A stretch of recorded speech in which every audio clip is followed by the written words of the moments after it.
Vendredi 15 janvier, bienvenue à toutes et à tous ici à la BCF Arena pour ce Dragon Talk épisode 3. Fribourg-Gotteron qui reçoit ce soir les Rapperswil Lakers pour un match qu'on aurait eu tendance à classer un peu de piège, mais finalement je pense qu'aujourd'hui plus aucun match n'est à prendre à la légère. Les invités du jour sont Sophie Berset du Garage Berset. Bonjour Sophie. Mais bonjour, merci pour l'invitation. Steve Elbling de la Banque Cantonale. Bonjour Steve. Bonjour Stéphane, bonjour à tous. Et puis Gerd Sennhuysen, le responsable formation des Young Dragons. Bonjour Gerd. Bonjour, merci de l'invitation aussi. Alors, on va commencer, honneur aux dames, Sophie. Cette relation Fribourg-Gotteron et le Garage Berset, elle date déjà un petit moment, c'est 1998. On a deux places depuis 1998 et ça fait depuis 2008 aussi qu'on est sur l'horloge centrale. Donc j'ai fait un petit calcul, c'est vrai que ça fait bien quelques voitures, hein, je peux te dire. Ça fait bien quelques voitures. Ouais, non, mais c'est magnifique en tout cas, et on a demandé aussi aucun remboursement. Dans les moments difficiles, Gotteron a aussi besoin de nous, et c'est une véritable institution qui nous tient à cœur. C'est vrai que le garage, pour un garage privé, s'investit quand même passablement dans le sport. Oui, il est vrai que les 2 francs sortis, c'est les nôtres, c'est pas l'argent d'un importateur et tout. C'est nous qui les sortons, mais c'est vraiment hyper important. On travaille beaucoup avec le sport, même avec le Mora Fribourg, avec la culture, avec l'équilibre, même la corrida bulloise, les Georges, l'équilibre. On donne beaucoup vraiment pour les institutions fribourgeoises et c'est hyper important pour nous. Et en général, après, il y a le retour aussi. Ouais. Vous l'avez dit, hein, c'est un garage privé, garage familial. Tout à fait, on fête les 70 ans cette année d'ailleurs. Ouais. C'est beau, 70 ans. Non, c'est magnifique. On a fait un rebranding complet, c'est pour ça que c'était top pour nous d'avoir ces nouveaux LED, là, l'écran principal avec les LED, ce qui nous a permis de montrer notre nouveau logo, car on a fait un rebranding complet.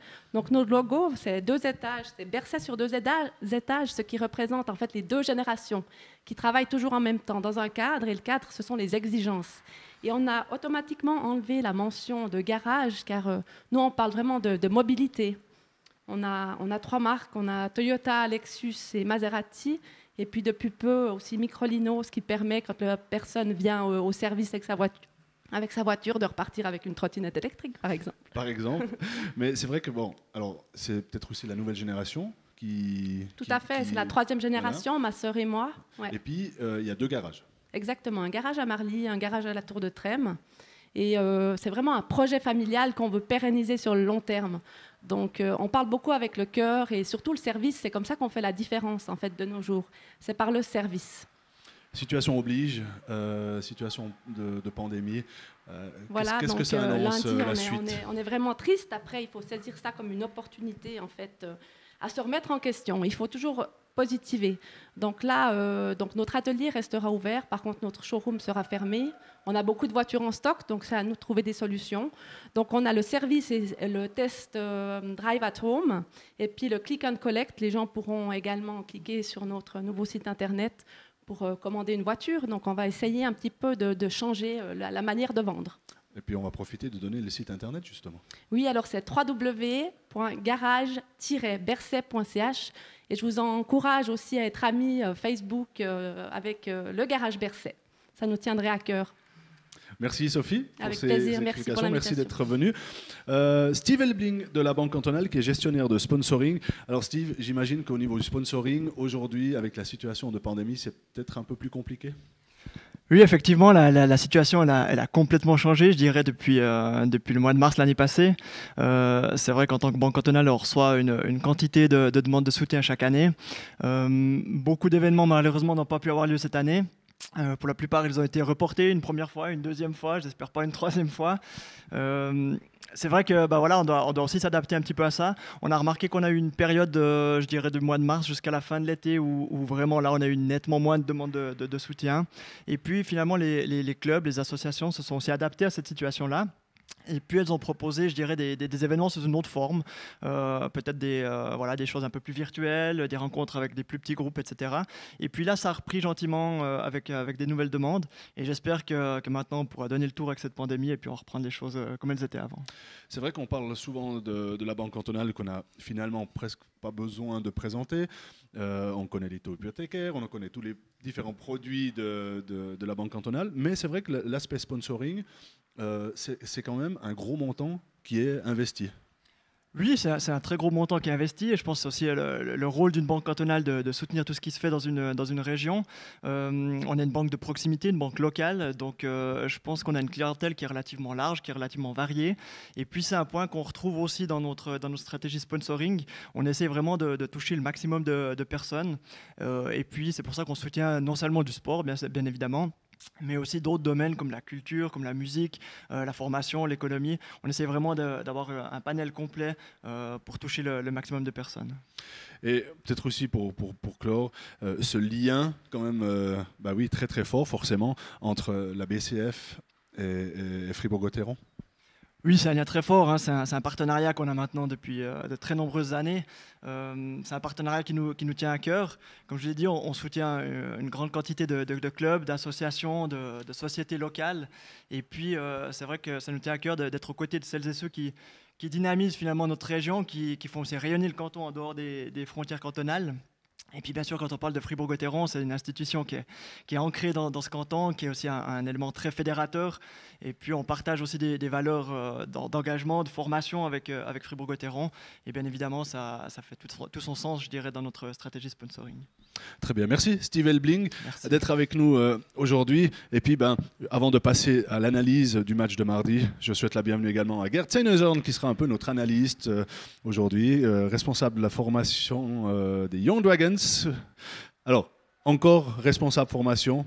Hein, on a eu quelques infos ces derniers temps. Donc, bientôt le retour, si on peut dire, de Sandy Janin, donc comme responsable de la formation.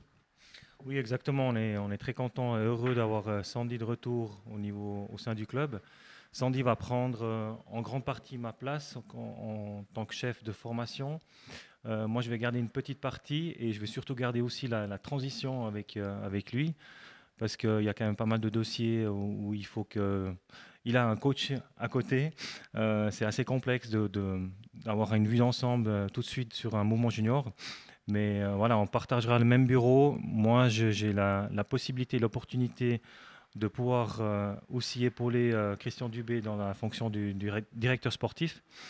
Et je me réjouis beaucoup parce que c'est vraiment, ça touche pratiquement que du sport. J'avais beaucoup d'administration à faire actuellement. On a pu lancer quelques projets très intéressants pour le canton. Voilà, on va continuer dans la même direction. Mais en même temps, voilà, c'est un bien que Sandy puisse rejoindre cette équipe parce qu'il nous apporte beaucoup de qualité aussi au niveau sport. Ça veut dire qu'il y a une réflexion vraiment purement sportive derrière aussi, où on veut amener ce mouvement junior et puis l'organisation dans l'ensemble, dans la direction qu'elle a actuellement. Et puis voilà, on a tous le même rêve d'arriver tout au bout, tout en haut, à la fin, avec notre première équipe. Et c'est tout le mal qu'on vous souhaite. Merci Gerd d'être avec nous aujourd'hui. Et sans plus tarder, on passe à l'analyse.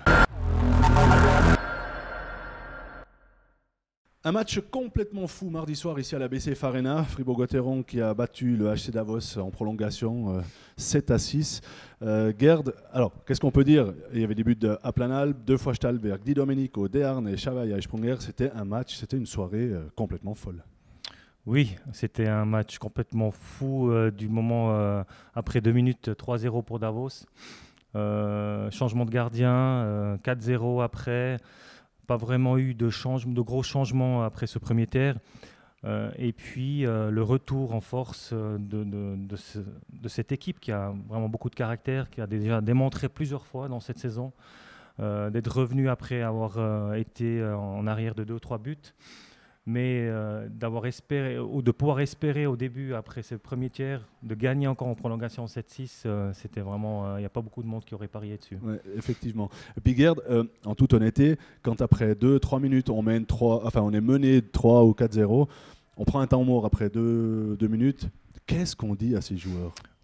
Assez simple. Parce que Christian, il avait l'air assez calme quand même. Il y a pas grand-chose à dire, sauf que dire, les gars, il reste 58 minutes pour faire un but de plus que les autres. Mais je pense que voilà, c'est de calmer les esprits, de dire, attendez, là on a joué 2 minutes, oui, on est peut-être 3-0 derrière, mais voilà, on a encore le temps. Si on joue comme il faut, on a démontré à maintes reprises que si l'équipe elle tourne comme il faut, elle peut renverser la tendance. Et c'est ce qu'elle a fait à la fin. Steve, vous avez suivi ce match? Oui, Hein? j'ai suivi avec Vous grand avez intérêt. vibré autant au début, ou bien comme certains qui ont dit après 3 minutes, bon, ben, on va peut-être éteindre. J'ai transpiré après 3 minutes. Je me suis dit que ça allait être très compliqué effectivement. Mais encore une fois, comme l'a dit Gerd avant, c'est une équipe qui a du caractère. On l'a vu déjà plusieurs fois. Et puis à 4-0, je ne sais pas pourquoi, je me suis dit il y aura un déclic, il y aura quelque chose, et puis ça peut encore tourner.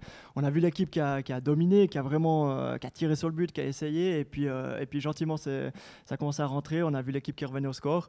Malheureusement, quelques petites erreurs défensives, des mauvaises relances, et puis ça enfonce encore un peu le clou. Mais malgré ça, ils ont gardé la tête haute, et puis ils ont été au bout de ce match. Ouais.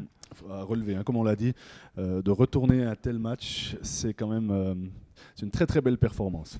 Puis bon, qu'est-ce qu'on avait dit? Qu'est-ce qu'il y a eu dans l'analyse? 68 tirs au but, Ouais, exactement. Ouais. et puis 19 tirs bloqués, comme disait Stéphane Rochette. C'était un truc complètement fou. Oui, en principe, on part sur les matchs, disons, assez équilibrés. On a 30-40 tirs au but. Mais là, on parle de 60 et plus. C'est un truc assez fou, quoi. C'est pour ça que dans la totalité du match, c'est vraiment un match extraordinaire pour un tour comme ça. Moi, je dirais aussi, s'il y avait eu du public, on a dit à la fin du match, on a dit ça serait dommage qu'il n'y ait pas de public. Là, ça aurait été un truc complètement fou.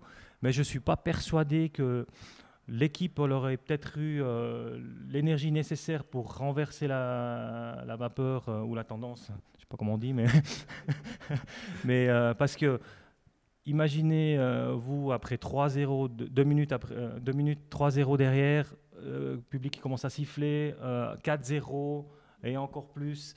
Et là, aujourd'hui, il n'y a personne dans la patinoire. On peut dire calmement, les gars, calmez-vous, jouez comme il faut, on sait qu'on est capable. Voilà, ça se met gentiment en place. Il y a 1 ou 2 buts, on revient. Mais c'est beaucoup plus dur quand tu as un public derrière qui est très critique. Si le public comprend et sait que cette équipe elle a du caractère et puis qu'on fera l'analyse ou la critique à la fin du match, mais pas pendant le match, là l'équipe elle est soutenue. Mais si à un moment donné on est assez vite mis sous pression aussi par le public, ça commence à devenir plus difficile. C'est pour ça que peut-être la fin du match n'aurait pas été le même que l'autre fois. Avec Effectivement. Allez, c'est jour de match. Fribourg-Gotteron qui reçoit donc les Rapperswil Lakers qui sont actuellement 10e au classement. Alors on a souvent parlé de matchs pièges, on a eu beaucoup de critiques par rapport à ces matchs Fribourg-Rapperswil. On avait tendance entre guillemets à sourire même d'un Rapperswil. Aujourd'hui, Gerd, on ne peut plus rigoler, on ne peut plus sourire quand on évoque Rapperswil. Oh, pas du tout, je pense que tout le monde a compris que Rapperswil avait fait un pas en avant aussi cette saison.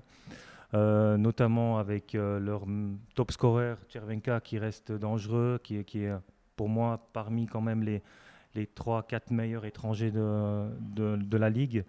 Et du coup, Rapperswil qui est assez équilibré comme équipe, elle n'a peut-être pas la même profondeur que chez nous à Fribourg, mais ils ont des bons jeunes de talent et puis ils ont aussi justement des Červenka, des gars qui peuvent faire la différence à chaque moment, avec un Ifeler derrière qui a peut-être un peu des hauts et des bas. C'est peut-être pas un Reto Berra, mais dans ses bons soirs, il peut te faire gagner un match lui tout seul. Ouais. Comme Steve quand il fait du hockey, hein, et qui tourne le match. Alors tourner le match, ça a rarement été le cas, effectivement. Steve, peut-être un petit pronostic pour le match du jour? Je dirais un 5-3 pour Gotteron. 5-3 pour Gotteron. Sophie Berset, avant de lancer le pronostic, quel serait ton message aux joueurs aujourd'hui? La motivation à bloc et puis une équipe soudée, je pense que c'est le plus important. Chaque personne fait la différence et puis mon pronostic, ça sera 3-1 pour Gotteron. Allez!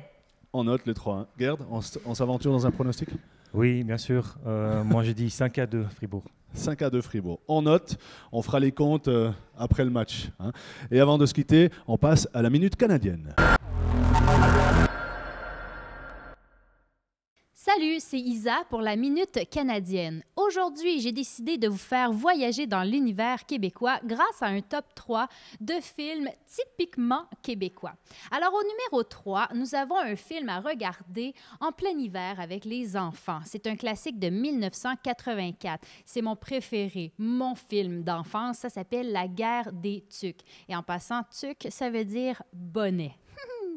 Au numéro 2, c'est pas un film, mais une série télé qui a connu un succès monstre au Québec et encore aujourd'hui, c'est très populaire. Ça s'appelle La Petite Vie. C'est les aventures de maman et papa et de leurs enfants. C'est une grosse caricature du peuple québécois. Je pense que vous allez adorer. Et au numéro 1, c'est un film et j'ai choisi, bien évidemment, un film de hockey. Oui, ça s'appelle Les Boys. Ça date de 1997, mais c'est encore très à jour aujourd'hui. Et c'est à voir absolument si vous aimez le hockey. Et si vous voulez étirer le plaisir, il y a 3 autres films à la série. Donc, je vous dis, bon voyage au Québec, bon film, mais surtout et avant tout, bon match. Merci Isa, à retrouver sur Instagram, hashtag ou arrobase Isa le chat pour les histoires d'Isa. Merci beaucoup d'être venu ici au Dragon Talk. Merci à Steve Elblink de la Banque Cantonale. Merci Sophie Berset du Garage Berset. Merci, prenez soin de vous surtout. Merci Gerd. Merci Stéphane. Et puis surtout, bon match d'ici une bonne heure. Fribourg-Gotteron, Rapperswil Lakers.